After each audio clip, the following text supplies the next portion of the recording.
안녕하세요. 얼마 전 이혼에 성공하고 드디어 법적, 정신적 정리가 완료된 싱글맘이자 돌싱인 30대 중반의 여성이에요. 이혼은 과정이 정말 힘들거든요. 애가 어려서 육아와 일, 이혼 과정까지 하려니 정말 몸이 두 개라도 모자랄 지경이었죠. 하지만 그 모든 일을 끝내고 나니 어찌나 후련하고 속이 시원한지. 일이 잘 해결되지 않았다면 저도 이렇게 즐거운 기분으로 이혼을 만끽하지 못했을 거예요. 한간녀와 남편이 어떻게 됐는지 궁금하신가요? 바람난 두 연놈들이 어떤 결말을 맞이하게 됐는지 자세히 알려드릴게요. 우선 저와 남편의 인연을 가장한 악연이 언제부터 시작됐는지부터 알려드려야겠네요. 저희의 악연은 초등학교 시절부터 시작해요. 저와 남편은 지방의 같은 초등학교를 졸업했거든요. 그 당시에 그리 친한 사이는 아니었지만 그래도 이름도 얼굴도 알만한 사이이긴 했죠. 한 번은 같은 반이 된 적도 있으니까요. 각자 다른 길을 따라 멀어졌다가 서울에서 그것도 같은 직장에서 만나게 된 너무나도 놀라운 우연이 연애로 발전됐어요. 그때 그것이 인연이 아니라 악연이라는 걸 알았어야 했는데 그때는 미처 몰랐어요. 그냥 이 인연이 너무 소중하고 마치 운명 같다는 생각만 했으니까요. 처음부터 남편이 천하의 나쁜 쓰레기 같은 인간은 아니었어요. 그랬으면 제가 만나지도 않았을 거고 결혼을 생각하지도 않았을 테니까요. 그때는 정말 착하고 사람을 배려해주는 남자였거든요. 그 모습에 반해서 결혼한 것이기도 하고요. 결혼을 31에 했는데 아이는 33세 낳았죠. 그리고 이혼은 35세 했으니 생각보다 빠른 이혼이었다고 봐요. 저희 이혼의 시작은 짜증나는 남편의 지방 발령 때문이었어요. 당시 저는 아이를 낳고 육아휴직 중이었고 남편은 지방으로 발령이 났어요. 시댁이 거기 있었기 때문에 어쩔 수 없는 선택이긴 했죠. 그렇게 우리는 의도치 않게 주말 부부가 됐죠. 몸이 멀어지면 마음도 멀어진다고 했나요? 그런데 저희는 반대였어요. 멀리 떨어져 있으니 남편의 연락이 정말 잦았죠. 아주 루틴이었어요. 아침 출근 전, 출근 직후, 점심 전, 점심 후, 저녁 전, 저녁 후. 자기 직전까지 남편은 꼬박꼬박 연락했어요. 그게 당연히 저에 대한 애정이라고 생각했는데 알고 보니 그게 아니었더라고요. 남편과 떨어져 산 지 6개월쯤 됐을 때 남편이 발령받은 지방, 즉 저희들의 고향에서 고향 친구가 저한테 연락을 해왔어요. 그 친구와는 1년에 한 번 연말에 꼬박꼬박 보는 친구인데 연말도 아닌데 연락이 와서 신기하게 생각했죠.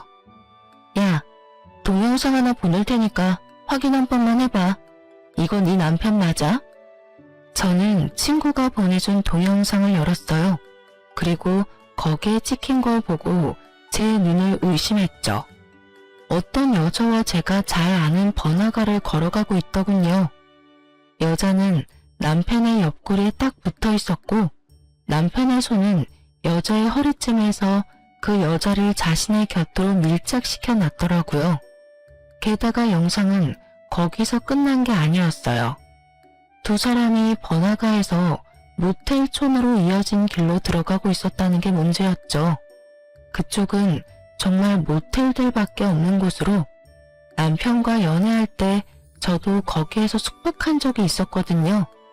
그걸 보니 속에서 천불이 나더군요. 친구와의 대화를 어떻게 했는지 기억도 안 날 정도로 저는 충격을 받았어요.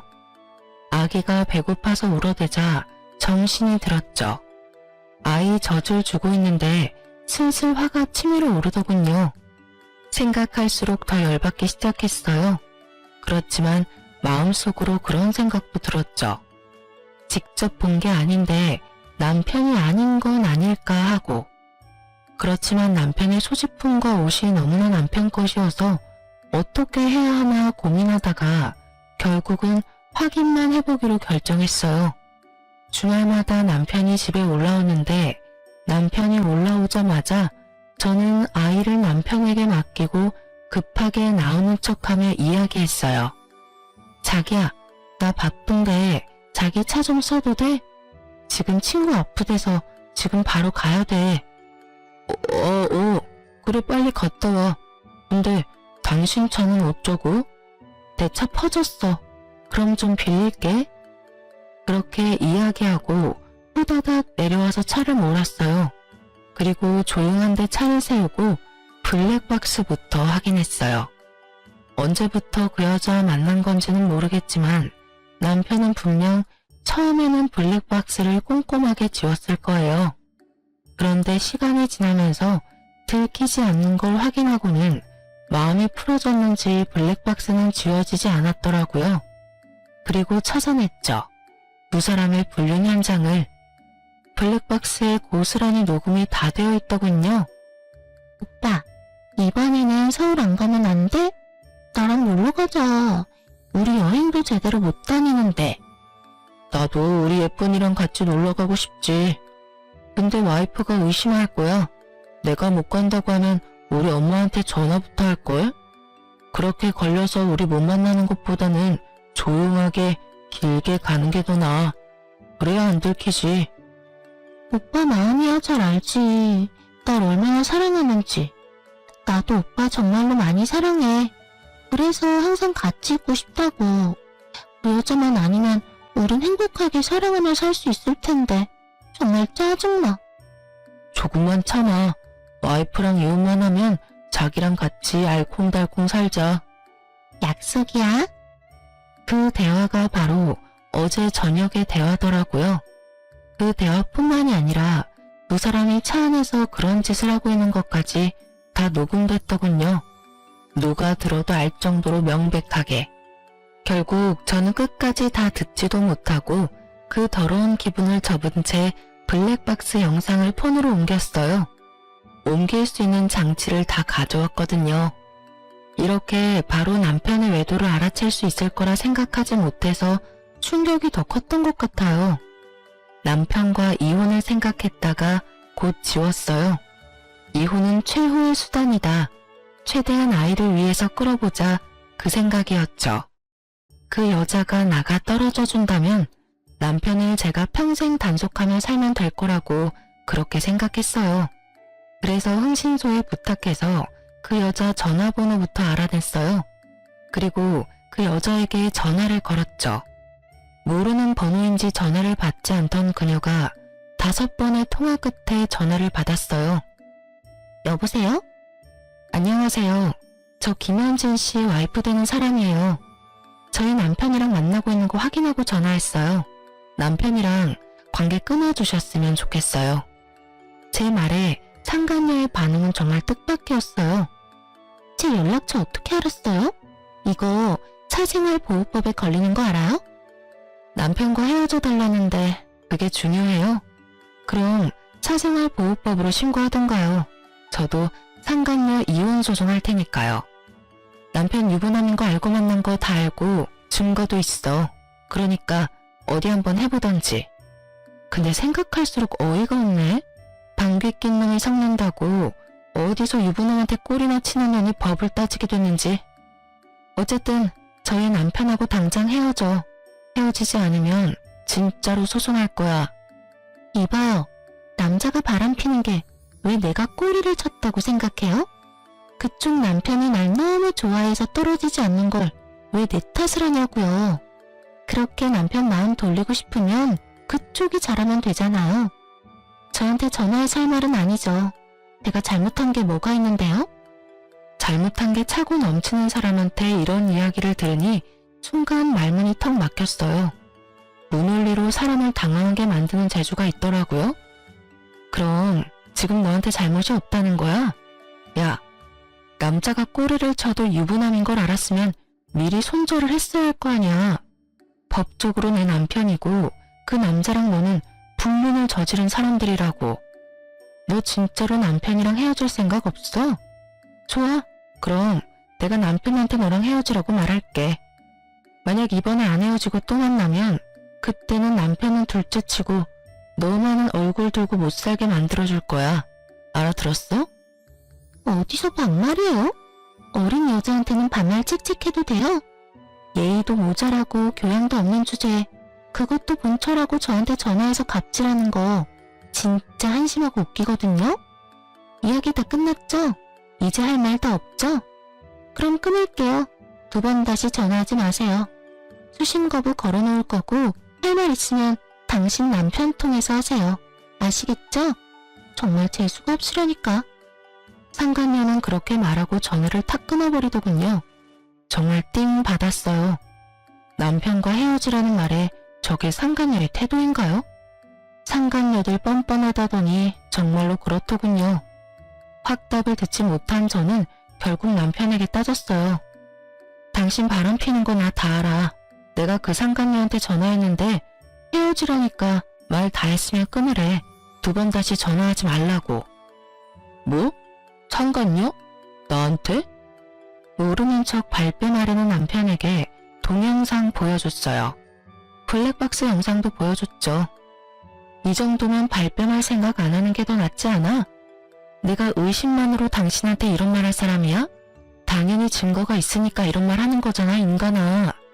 네가 어떻게 나한테 이럴 수가 있어? 주말 부부한 지 얼마나 됐다고 거기서 여자를 만들어? 너 이런 사람이었어? 여태 내가 모르고 있었던 거야? 어? 말해봐. 너 무슨 의도로 그 여자랑 바람 피운 건데? 나랑 헤어지고 싶어서 그랬어? 여자를 만나고 싶었으면 이혼을 하자고 했어야지. 너 상간녀랑 있는 걸 우리 부모님이 봤으면 즉시 시댁에 연락 가는 거 알지? 그러니까 당신이 결정해. 그 여자 선택할 거면 나랑 이혼하고 날 선택할 거면 그 여자랑 헤어져. 그리고 내가 장담하는데 나는 절대로 나한테 불리한 이혼은 안 해줄 거야. 당신이 유책 배우자고 원인이 당신한테 있으니까. 특히 아이하고 집은 절대 포기 못하니까 잘 선택하라고. 제 말에 남편이 무릎을 꿇더군요. 여보, 그런 게 아니고 주말 부부다 보니까 나도 모르게 그렇게 됐어. 그 여자랑은 깨끗하게 헤어지고 절대로 바람피지 않을게. 그러니까 이혼은 넣어도 내가 정신 잘 차릴게. 응? 그 말 내가 믿어도 돼? 그 싸가지 없는 상간녀한테 헤어지자고 지금 당장 내가 보는 눈앞에서 연락해서 말해. 그리고 나 당신이 그 여자랑 헤어졌다 하더라도 매 순간순간마다 당신 지켜볼 거야. 두 사람 다시 만나는지 아닌지 확인할 거라고. 알아들었어? 제 말에 남편이 고개를 끄덕이며 상간녀에게 전화해서 헤어지자고 말하더군요. 스피커폰으로 상간녀가 그러더군요. 오빠 마음이 안 그런 거 나 알아. 그 여자가 오빠 털어대니까 나한테 헤어지자는 거지? 조용해지면 다시 연락해. 난 오빠랑 다시 만날 수 있으면 그런 여자 상관 안 해. 그 말에 저도 모르게 꽥 소리쳤죠. 야, 적당히 해라. 내 남편이고 너하고 헤어지겠다잖아. 진짜 미친년 아냐? 당신도 이런 여자를 좋다고 만났어? 도대체 이런 여자 어디가 좋아서 바람을 핀 거야? 결국 화를 내는 제 모습에 남편은 황급히 그만하라며 상간녀에게 소리치고 2번 다시 연락하지 않을 거라고 하고 전화를 끊었죠. 남편은 상간녀를 끊었지만 상간녀는 남편을 끊을 것처럼 보이지 않더군요. 상황이 이렇게 되니 해결이 되다만 느낌이었어요. 그래서 저는 그날 이후 남편에게 말없이 자주 친정에 내려갔어요. 남편이 발령받은 곳이 친정과 가까운 곳이었거든요. 그곳에 있으면 남편 감시하기 딱 좋을 것 같아서 남편에게 말도 없이 불쑥불쑥 남편 회사 앞으로 찾아갔죠. 시댁과 가깝기도 하니 이유도 만들기 쉬웠거든요. 부모님들한테는 남편이 바람핀 걸 이야기하지 않았으니 어떤 것이든 이유를 만들어서 내려왔어요. 그렇게 조용한 날이 이어졌어요. 남편도 그 여자를 만나는 것 같지도 않고 더 이상 여자 그림자도 없어 보였죠. 일 끝나면 시댁에서 자고 아침에 출근하고 거의 그런 식으로 성실하게 일하고 있더군요. 별다른 의심의 소지가 없어서 마음을 좀 풀려던 때에 저는 시댁에 갔다가 남편의 세컨드폰에 대해 알게 됐거든요. 김장김치를 가지고 가라는 말에 겸사겸사 시댁에 들린 거였는데 어머님이 저한테 핸드폰을 하나 주더군요. 자세히 보니 남편이 이전에 쓰던 폰이더라고요. 당시에 최신 폰을 산 지 3개월 정도밖에 되지 않았어요. 그래서 어머님께 이건 남편 예전 폰이라고 이야기해드렸어요. 그런데 어머님이 이상한 소리를 하더라고요. 남편이 그 전화기를 매일 저녁마다 붙들고 산다고요. 근데 오늘은 잊어버리고 갔다고 그러더군요. 혹시나 하는 마음에 전화기를 들었는데 역시나 잠금이 걸려 있었어요. 어떻게 할까 고민하다가 생각 없이 남편의 지금 패턴을 그대로 그렸어요. 그런데 바로 열리더군요. 남편이 이 폰을 시댁에만 두고 집에 들고 오질 않으니 별 생각 없이 자기 패턴 그대로 놔둔 거였어요. 그리고 그 폰은 판도라의 상자였어요. 오로지 그 상간녀와 통화하고 사진 찍고 동영상을 기록하는 용도로 쓰이는 폰. 사진이며 통화며 온통 그 여자로 도배되어 있었어요. 그리고 그 와중에 상간녀와의 문자 메시지는 더욱 충격적이었어요. 오빠, 난 그 여자랑 소송하는 거 무섭지도 않아. 소송하고 나면 오히려 더 편하게 만날 수 있잖아. 위자료만 내면 내가 오빠 만나도 법으로 강제할 수 없어. 그 문자를 보는데 저는 배신감을 감출 수 없었죠. 이것들이 끝까지 가보자는 건가 하는 마음이 들면서 이번에야말로 절대 용서하지 않겠다는 생각이 들었죠. 저는 결국 전화로 완만히 해결하자는 생각을 접고 직접 찾아가기로 했어요. 주소는 그때 알아본 그대로였거든요. 상간녀가 집에 오고 있더군요. 영상으로 보던 것보다 더 어린 여자였어요. 목소리로 듣던 것보다 더 싸가지 없어 보였고요. 제가 앞에 서자 띠껍게 쳐다보며 뭐야? 이런 표정이었죠. 저 김현진 씨 와이프예요. 우리 이야기 좀 할까요? 아, 당신이 그 유명한 와이프예요? 아주 남편을 쥐잡듯이 잡으면서 눈치 보며 살게 만들었다는 그? 내가 내 남편을 쥐잡듯 하든 눈치 보게 만들든 그게 너랑은 관계없잖아요? 우리 남편이랑 헤어지라고 했는데 계속 만나고 있더라고요. 저 분명히 소송 건다고 말했어요. 소송 걸어요. 하고 싶은 대로 하면 되지. 뭐하러 여기까지 와서 시간 낭비해요? 난 오빠랑 헤어질 생각 없어요. 와이프라고 뭐라도 되는 것처럼 행동하는데 그거 서류상의 관계일 뿐이고 둘 사이에 이미 사랑이고 뭐고 아무것도 없는데 그렇게 붙잡고 있는 거 비참하지 않나? 나 같으면 그냥 놔줘버리고 말 텐데. 하여간 없는 것들은 양보할 줄도 몰라요. 남편 떠나갈 것 같으니까 아주 동아줄 붙들듯이 꼭 쥐고 있으려고 안간힘을 쓰네. 정말 치욕스럽고 모욕적인 말이었어요. 어떻게 저렇게 새파랗게 어린 여자애가 저런 말을 내뱉는지 이해가 안 갈 정도였죠. 뭐라고? 소송해요. 내가 위자료 줄 테니까. 위자료 받고 우리 그냥 놔두면 안 돼요? 아니, 사랑이 없다는데 왜 그걸 가지고 있으려고 하냐고요. 우리들 만나는 거 방해하지 말고 아줌마는 아줌마 인생 찾아가요. 이미 마음 떠난 남자 붙들고 있어봐야 본인만 불쌍해요. 정말 허파가 뒤집어진다는 어른들 말이 오장육부가 끓는다는 옛말이 어디서 나온 건지 이해가 절실히 될 정도로 몸이 분노로 엉망이 되었어요. 열이 머리 끝까지 오르고 입이 바짝바짝 마르며 말도 안 나왔어요. 상간녀는 그렇게 이야기하고는 바로 자리를 뜨더군요. 그때 상간녀 뒷모습을 보면서 도는 생각이 뭐냐, 너 죽고 나 죽자였습니다.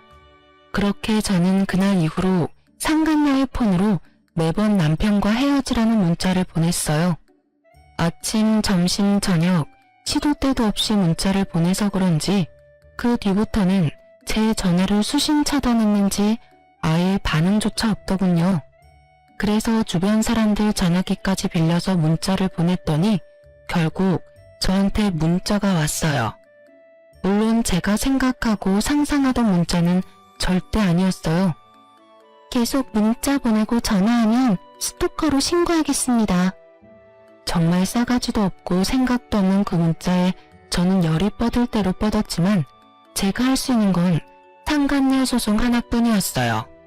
집안에 일이 많아서 시작도 못하겠더라고요. 게다가 그 문자를 받은 다음 날은 친정 부모님 이사 후 집들이 날이었거든요. 아파트에서 주택으로 이사하면서 노후 준비를 하셨는데 아무래도 직원들이 집 샀으니 집들이 한번 해야 하는 거 아니냐는 말이 나와서 새로운 집에서 집들이를 하기로 했대요. 그런데 아무래도 어머니 혼자 요리를 하는 것도 힘들고 연세도 있는데 10명 넘는 부하 직원들 음식하는 것도 힘든 일이잖아요.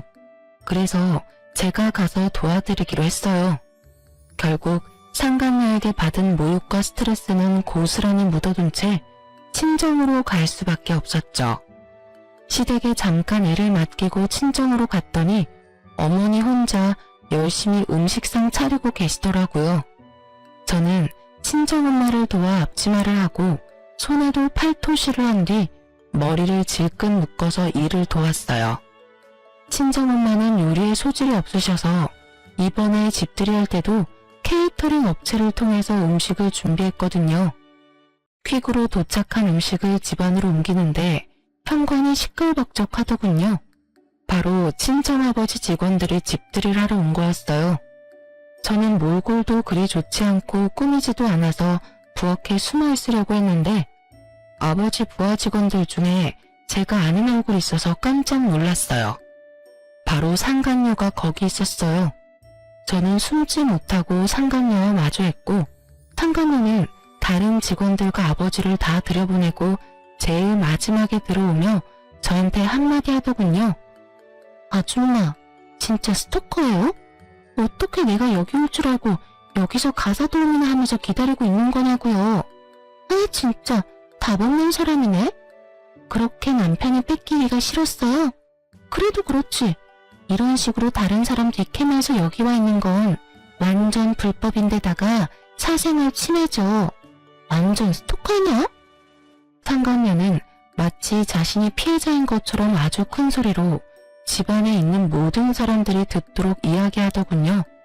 딱 봐도 저한테 수치를 주고 저를 쫓아낼 생각으로 가득해 보였죠. 그리고 상간녀 의도대로 직원들이 하나둘씩 나와보더라고요.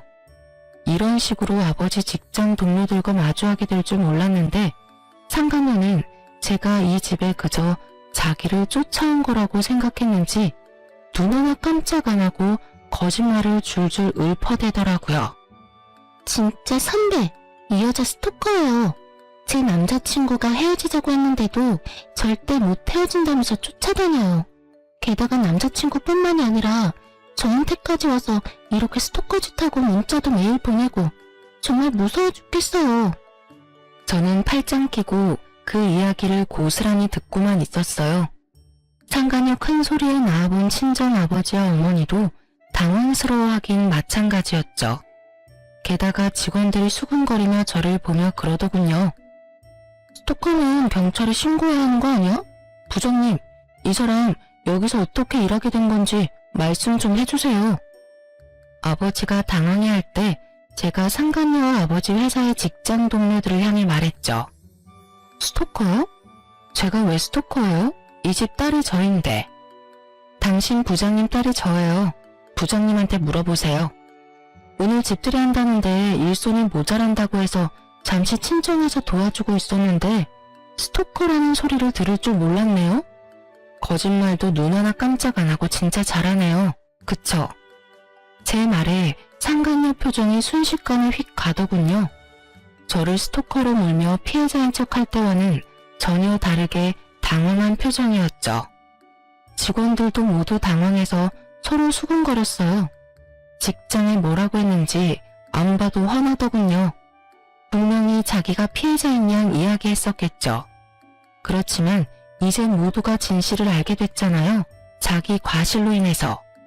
직장 사람들 다 보는 데서 나를 완전 까고 싶었나 본데 의도대로 안 돼서 어떡해요? 그리고 설사 내가 스토커라고 한들 당신은 내 남편이랑 바람 폈으니 법적 상간녀인데 당신이 나한테 그랬잖아요. 헤어지랬더니 도리어 소송 걸라고 그랬나? 뻔뻔하게 나오는 상간녀 뒤캐는 게 뭐 그리 잘못한 일일까 싶네요. 저 몸이 안 좋아서. 이 상황이 자기한테 안 좋게 돌아간다는 걸 안 상간녀가 튀려고 준비할 때 저는 상간녀 두 팔을 붙잡고 못 가게 막았어요. 우리 할 말 있잖아요. 이대로 나 스토커로 만들어 놓고 가면 무고죄로 신고할 거예요. 그리고 명예훼손죄도 추가로 소송 걸고요. 이렇게 사람이 많은 데서 어떻게 저한테 스토커라고 할 수 있죠? 그리고 당신 남자친구 나한테 헤어지자고 한 적 없거든요? 도리어 처음에 두 사람 불륜 걸렸을 때 남편이 당신하고 헤어진다고 약속했었는데 소설 진짜 잘 쓰시네요. 안 그래요? 모든 사람이 알아듣도록 저는 상간녀에 대해 다 까발렸어요. 그리고 얼마 전에 저한테 그랬죠. 상간녀 소송하고 위자료 지급하고 나면 제발 둘이 서로 사랑하게 해달라고. 저한테 남편 놔달라고 했던 거 기억나요? 그때 어이없어서 답변을 못했는데 답변해줄 테니까 좀 기다려요. 당신 남자친구이자 내 남편도 불러야 하거든요. 저는 남편에게 친정으로 오라고 전화를 걸었고 남편은 아무 의심 없이 알겠다 하더군요. 그리고 친정아버지와 어머니는 상간녀의 존재에 완전히 충격을 받은 모습이었어요. 특히 아버지가요. 하긴 자기 부하 직원이 사위와 불륜 사이라는 게 정말 어이없게 느껴지셨겠죠. 상간녀는 아무 말도 못하고 입을 꾹 닫고 있더군요. 그렇게 저한테 조잘조잘 쓰레기 같은 말을 잘만 하던 상간녀가 친정아버지와 직장 동료들이 있으니 아무 말도 않고 묵비권을 행사 중이었어요. 아버지는 열이 받을 대로 받아서 수군거리는 다른 직원들을 미안하다며 내보냈고 상간녀의 근처에서 열을 내고 있었어요. 상간녀의 직장 동료들은 무척 충격받은 얼굴에 완전 뒤통수 맞은 표정으로 집을 나섰어요. 상간녀가 남편을 총각으로 둔갑시키고 저를 스토커로 만들었다는 게 분명해 보였죠. 남편은 아무 생각 없이 친정으로 왔더군요. 그리고 거실에 있는 상간녀 얼굴을 보고 당황한 것 같았어요. 여보, 무슨 일로 불렀어? 보고도 몰라? 당신 여전히 이 여자랑 바람 피는 거 알았거든. 그리고 이 여자가 아주 우습게도 내가 자기 스토커 짓 하러 여기 와 있었다고 착각 제대로 했나 보더라고. 여기가 우리 친정인지 모르고. 세상 참 좁다. 그치? 당신 상간녀가 우리 아버지 부하 직원이네? 어때? 장인어른 부하 직원이랑 바람 피우는 재미가 스릴했었겠다. 그치? 여보, 아니야. 우리 그런 사이 아니고 저 여자가 먼저 작정하고 나를 꼬신 거였어. 난 정말 맹세코 저 여자한테 끌려다닌 죄밖에 없어. 무슨 소리라는 거야? 당신이 먼저 날 꼬셨잖아. 자기 와이프랑 완전 정반대라서 좋다고 해놓고선 이제 와서 발뺌하기야? 거짓말 좀 그만해. 네가 나한테 들러붙지만 않았어도 이런 일 없었을 거야. 헤어지자고 했을 때 깔끔하게 헤어져줬으면 됐잖아. 그래서 내가 헤어지지 못하겠다고 했을 때 나도 그렇다면서 나 보내기 싫다면서 질질 짜던 새끼는 누군데? 우리 둘이 만난 게 어째서 내 잘못이야? 그리고 당신이 먼저 꼬셨잖아. 술집에서 먼저 말 건 것도 당신이고 헤어지고서도 다시 만나자고 울고불고 했던 사람도 당신이고. 내가 아니라 네가 그랬겠지. 날 불륜이나 하는 쓰레기로 만들고 싶은 건 알겠는데 더 이상 거짓말로 나와 내 가족 속일 생각하지 마. 내가 거짓말을 한다고? 진짜 쓰레기 같은 새끼네. 당신 가족들이 이제 와서 당신 말을 믿을 것 같아? 내가 당신이랑 어떤 대화를 나눴는지 알면 그 사람들이 당신 말 믿을 것 같아? 이제 와서 마누라 친정 어른들 무서워서 빌빌대는 건 알겠는데 이건 아니지. 나한테 다 뒤집어 씌우고 너는 결백을 주장하겠다? 내가 가만히 있을 줄 알아? 둘이서 잘 싸우더군요. 내가 잘못했니 네가 잘못했니. 엄청나서 말로 치고받는데 보는 제가 다 웃겼어요. 불륜이 혼자 힘으로 되는 건 아니잖아요. 남편도 똑같이 바람 폈으면서 아닌 척하는 거 보니 어지간히도 처갓집 식구들이 무서웠나 싶기도 하고요. 남편은 옥신각신하다가 저희 부모님을 쳐다보고는 고개를 숙이며 한껏 억울한 표정으로 말하더군요. 장인어른, 장모님, 저 진짜 아니에요. 분명히 거절하고 정리했어요. 제가 아내랑 아이를 두고 이런 짓을 저지를 리가 없잖아요. 김서방, 도대체 이게 다 무슨 일이야? 자네가 정말 우리 부하 직원이랑 바람을 핀 거야? 자네는 생각이 있는 건가 없는 건가? 그것도 바람핀 여자가 어느 직장 다니는지도 모르고 저 자식 놔두고 이런 짓을 저질렀다고? 자네가 사람이야? 짐승만도 못한 놈. 결국 친정아버지의 분노가 완전 극에 달했죠. 그럴 수밖에요. 오늘이 경사스러운 집들이었는데 이런 난장판이 되어버린 데다가 직장 사람들이 다 알아버리는 바람에 아버지 입장도 난처한 상황이었죠. 여보, 이런 일 겪게 해서 정말 미안해. 하지만 저 여자 말은 진짜로 다 거짓말이야. 한 번만 용서해줘. 나는 저 여자한테 이용당한 죄밖에 없어. 당신도 잘 알잖아. 내가 당신이랑 우리 아이한테 얼마나 잘해줬는데. 잘해주면 뭐해? 마음이 다른 곳에 있는데. 내가 처음에 용서해줬을 때 당신이 저 여자 손절하고 우리한테 돌아왔다면 나는 그 한 번 정도는 마음에 묻고 살 생각이었어. 우리 아이 아빠고 내 남편이니까. 그 전에 그런 사고 한 번 친 적 없었으니까. 그런데 당신은 어떻게 했어? 내가 준 기회를 스스로 차버리고 다시 저 여자랑 만나왔잖아. 만약에 네가 정말로 저 여자를 단 한 번도 안 만났는데 저 여자가 만났다고 혼자 좋아서 그런 거라면 나도 당신 용서해 줄 수 있어. 그런데 당신 여기 올 때 내내 그 여자 만났어. 내가 모를 줄 알아? 당신 폰 대화 내용 이미 다 봤어. 그걸 아는 나한테 저 여자가 거짓말을 했다고? 너나 저 여자나 똑같아. 똑같이 더럽고 비열한 년놈들이야. 나 더 이상 당신 믿지 못하겠고 믿고 싶은 마음조차 없어. 그러니까 이혼해. 깔끔하게 헤어지고 저 여자랑 만나든 말든 네 마음대로 해. 난 이제 당신한테 신경 쓰고 싶지 않으니까. 제가 그렇게 말하자 남편이 완전 충격을 받더군요. 상간녀는 기회가 온 듯한 표정이었고요. 하긴 이혼 안 해도 만나겠다던 여자가 저 상간녀였잖아요. 본인은 잘 됐다 싶었나 보죠. 두 연놈들이 잘 되는 꼴은 정말 보고 싶지 않았지만 제 마음이 더 이상 상처받는 걸 두고 볼 수도 없었어요. 게다가 부모님이 계시는 곳에서 부모님 부하 직원들도 다 알아버리게 된 이 상황은 덮을래야 덮을 수 없을 만큼 커졌고요. 결국 저는 남편에게 이혼을 통보하는 것밖에 방법이 없었어요. 아니, 저 여자랑 헤어졌어. 헤어진 걸 확인 못하겠으면 지금 당장 다시 헤어질게.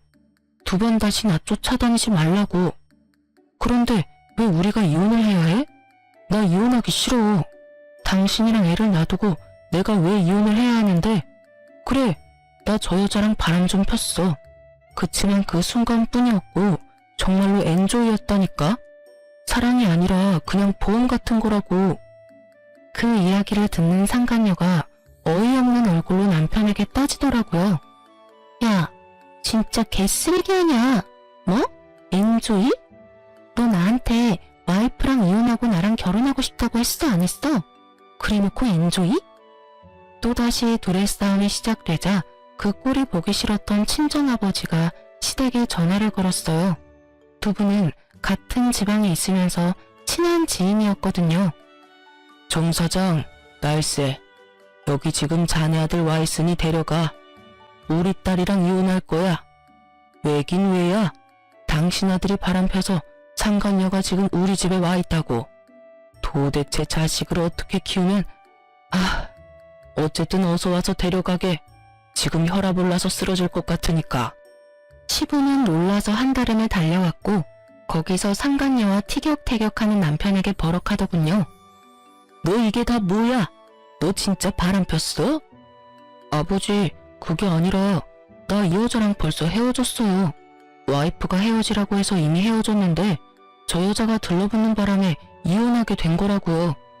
저도 이혼 안 하고 싶은데 멀리 떨어져 있으니까 좀 외로운 마음에 잠깐 사귄 여잔데 이렇게 될 줄 몰랐어요. 뭐? 아이고 머리야. 너 지금 제정신이야? 너 이 지방에 내려와서 지금 여자를 만났어?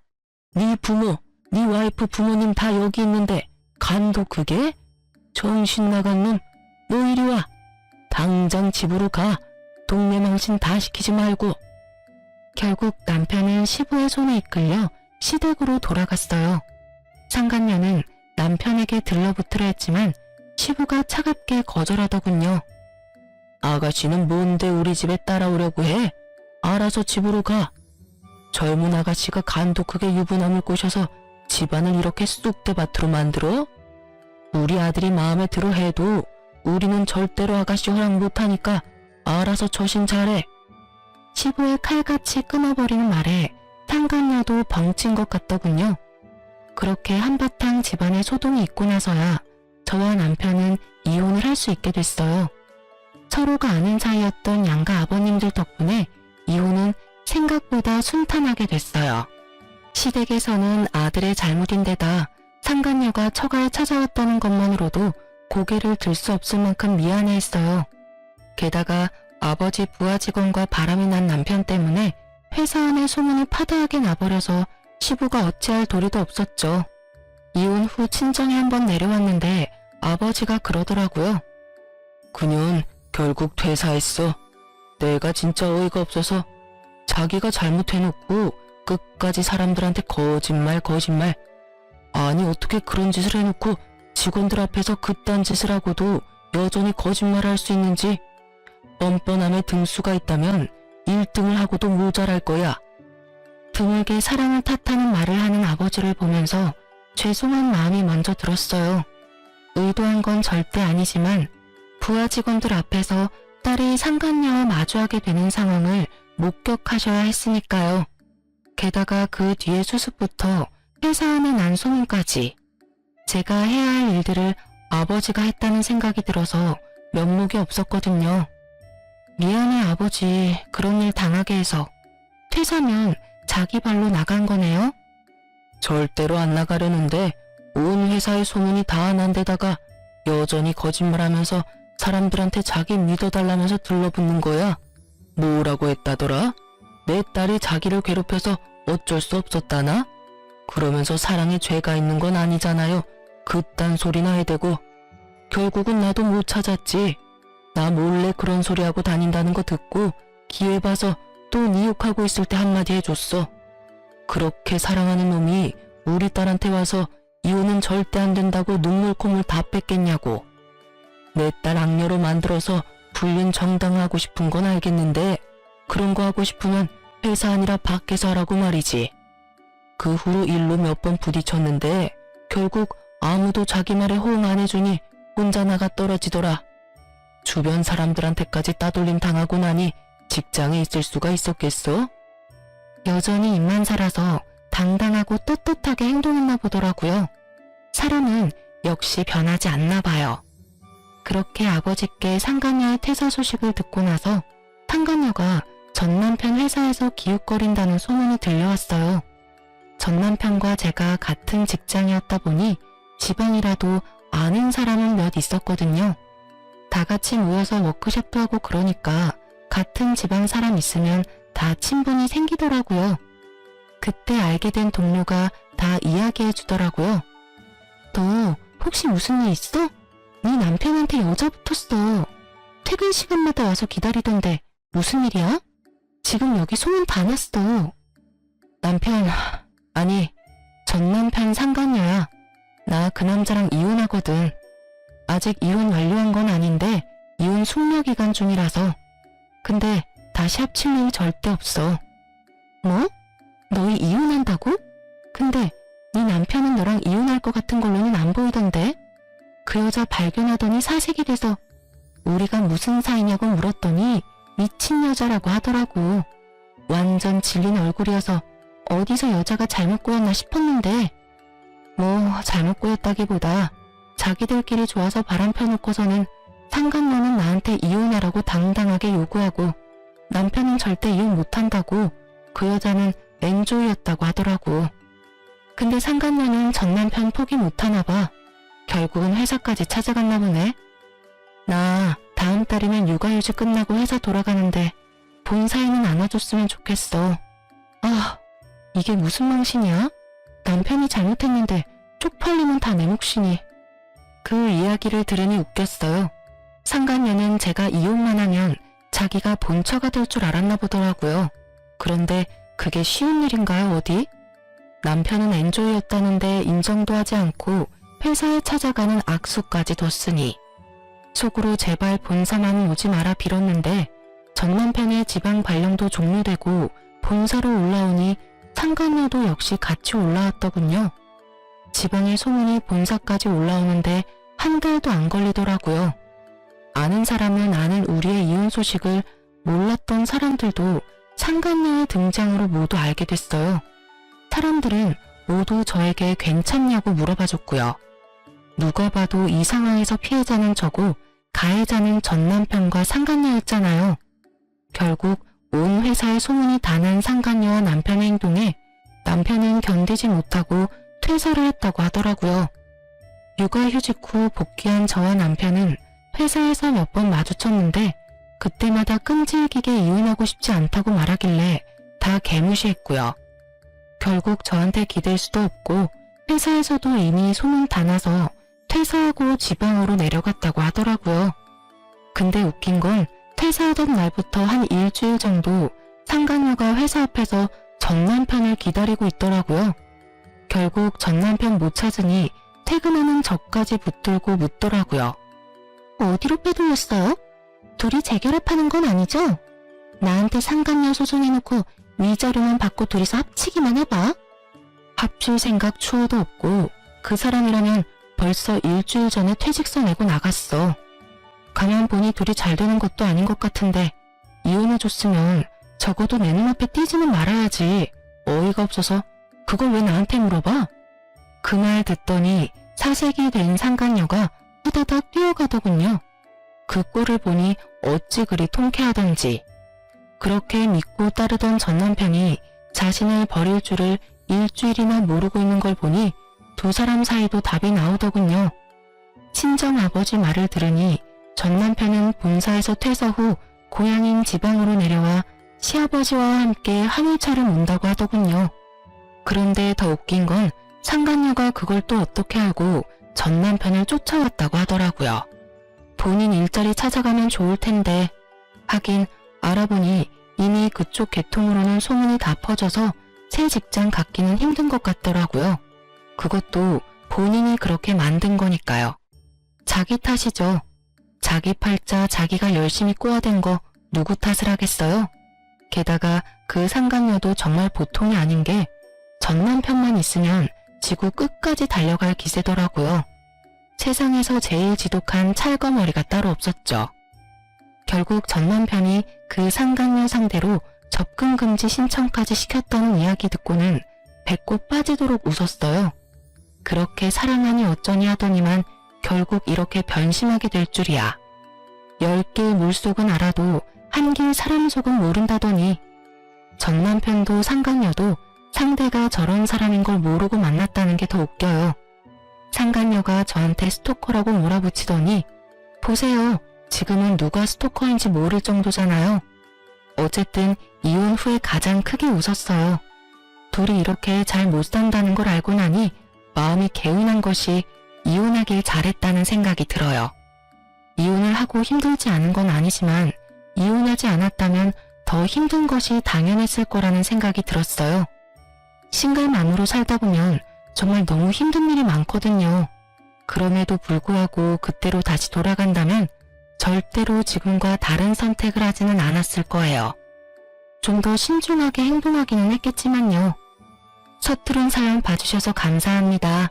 모두 행복한 시간 보내세요.